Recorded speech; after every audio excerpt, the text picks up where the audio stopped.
Hey everyone, I am on my 24-hour period, I guess you can say, since I have had my ACL surgery, and I just wanted to report pretty much how my night was, what I experienced, and just to kind of give you an idea if you are considering the surgery, what to expect, and again, everyone's results are going to be different, but I thought it'd be a good idea to possibly give my results. I had my surgery about yesterday, probably 8 o'clock, I'd say. I arrived at the hospital at about 6:30 in the morning. But after it was all said and done, I had a nerve block shot. After the nerve block shot went into effect, then they pretty much rolled me off to get my ACL taken care of. I am part of an experimental surgery, and basically it is designed to help me improve a lot faster. There's a total of, I guess, 70 candidates this year out of the Park City office, and I was number 26. Now, the interesting thing about this is that I will never know if I was actually one of the people that had the special platelets and different things like that. So it's kind of a little kicker. They go through the entire process. You believe everything that pretty much is happening is the way it's supposed to be. But in reality, I won't know till the end of the year.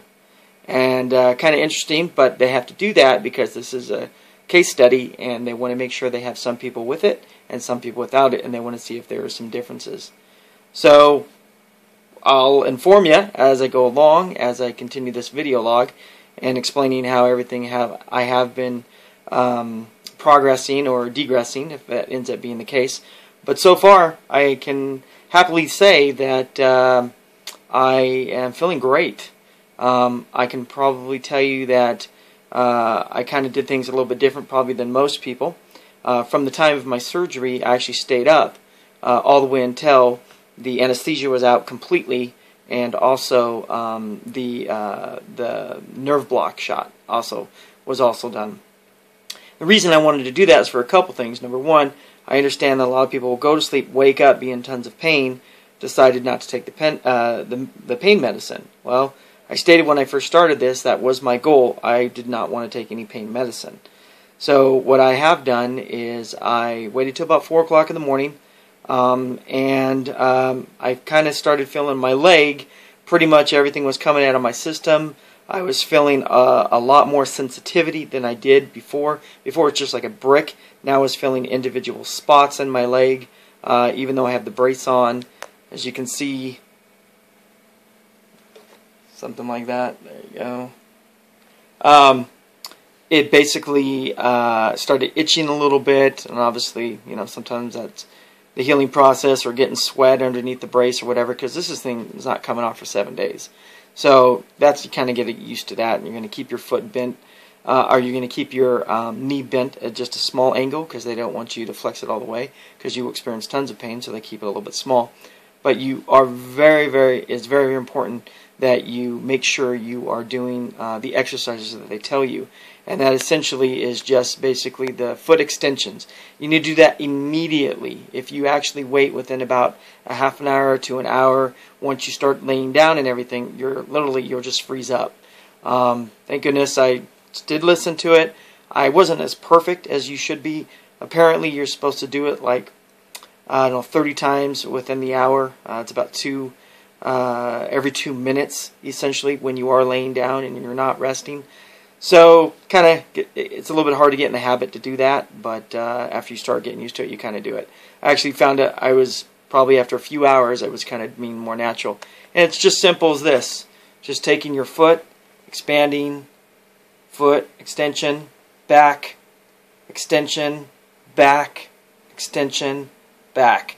And so you're going to basically do that to make sure that you are keeping your muscles a little bit more relaxed versus tightening up like it will do in the surgery.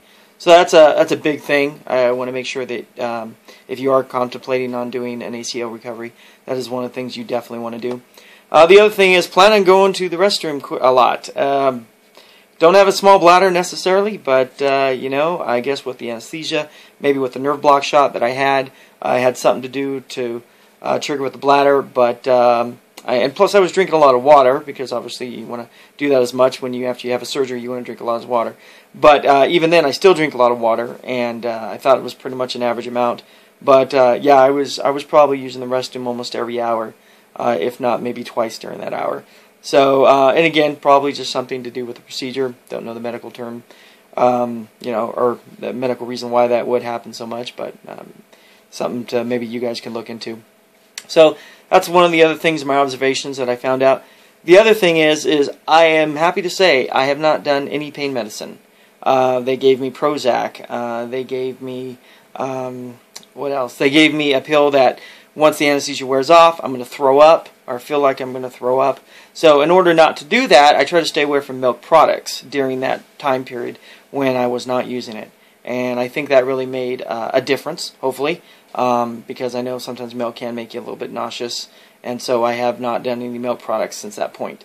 So still drinking a lot of water. Truthfully, I can say I'm maybe not necessarily a big milk guy, but or anything with milk products, but cheese and stuff like that. If you want to have like maybe you want to get a lot of protein. I had some peanut butter, a couple different things just to kind of keep my stomach, feeling that it's not empty, but at the same time, I didn't want to have anything that it would upset it. So, just about maybe 15-20 minutes ago, I had some pancakes and some eggs. I started having some bacon. I've eaten bacon, just maybe 6 or 7 pieces as an average. I had cleaned it off. It was a little greasy, so I wiped all the grease out, and then I started eating it. Within about 3 minutes, I started feeling a little woozy. So again, not really sure what the reason about it behind is, but I quit eating it. I'm rested a little bit. I'm feeling okay. Drinking a lot of water again, going back. So again, I think you are definitely going to want to watch your diet after you are done with this for at least probably for 48 hours.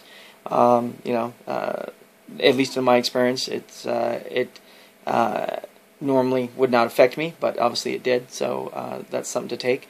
The other thing is I am taking this medicine. I've talked about it a few times, and I don't know if this is the reason why I have not been experiencing pain. This is kind of designed to stop that. This is a natural herb. It is called Dr. Christopher's Complete Tissue and Bone. And this is something here that apparently was originated, I believe, in Utah. And it was from a health center. And I guess the person that invented it came upon something really big. Bottom line is there's not a lot of case studies on it. And so I'm kind of the experimental case. That's another reason I'm documenting this, because if there's any after effects and everything, I want to make sure that I'm doing everything by the book that they told me to do. So that's the other thing. But I can tell you, taking these every 2 hours, 5 pills every 2 hours, you're supposed to take 25 a day. I would probably say I have a high pain threshold than maybe some people.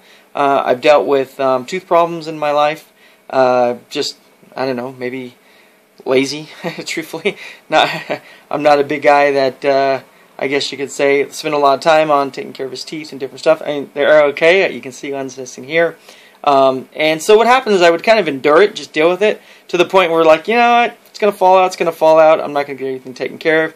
For me, I'll get all false teeth, false hair, whatever. Just, it's a waste of time. But anyways, again, by taking this medicine, though, I've realized that I haven't really had a lot of pain. And again, I have had worse tooth pain than I've had with this current leg situation. I have had, I had a back pain. I messed up my back a long time ago when I was younger. And extremely amount of pain for months. And so I probably might say I do have a higher pain threshold than some people. So if you are one of those, then you probably are going to get through this fine. If you're not, well, then maybe you are going to need to take the pain meds.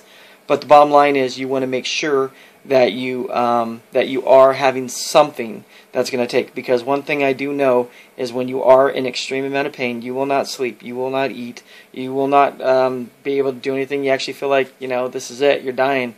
And I have experienced that in my life. But expecting a very, very high pain situation to come from this, has not been my case. So again, could be from the reasons of maybe possibly taking the Dr. Christopher's Complete Bone and Tissue. Again, not exactly sure. I will know, obviously, within about 7 days, because that is pretty much what my case study will be within 7 days after my surgery, what I could expect. It's also my first doctor's visit to go back and tell them about my experience and what's been going on. I can tell you the hospital I went to in Park City, phenomenal. Oh my goodness, these guys were the most professional people I've ever been to. Not only did they take care of me 100%, but even after when I've come home, they called me 3 times today because I haven't answered. And it was literally just some of the people that worked there and just said, hey, you know what, we were interested to see how you were doing. We will make sure everything's okay. If you have any questions or anything like that. Very friendly, very nice. Again, I highly recommend it. Dr. Cooley, he was my doctor. Dr. Cooley, Metcalf, and Robertstein. It is a center that is located in Park City, and that's where I did have my knee ACL basically repaired, and also being part of that experimental surgery. How I got involved with the experimental part, literally, I don't know if I qualified for it in some way, I'm not aware of, but it was definitely something a research agent came up in the middle of my examination when I first injured it, and they basically said, would you be interested? And I said, I listened to what they had to say, and I was excited about it. I said, yeah, sure, why not? If I am basically truly one of the candidates that did receive the platelets and everything, they said my leg will be stronger than it ever has been. And that's something that's really kind of exciting too. So anyways, I'm going to keep posting these, kind of keep giving you a 48-hour, maybe 72-hour, weekly, bi-weekly, monthly, so on and so forth. Just about how my activities are going. I am going to return to work probably in about 8 to 9 days, depending on where exactly I am. A lot of people say that's pretty ambitious, but you know what? Again, I got too much energy just to kind of be sitting around doing anything. I am definitely going to be doing some things in the meantime. So if you have any questions, anything at all, any comments, what you like, what you don't like, please let me know. All right, thanks, and you guys have a great day.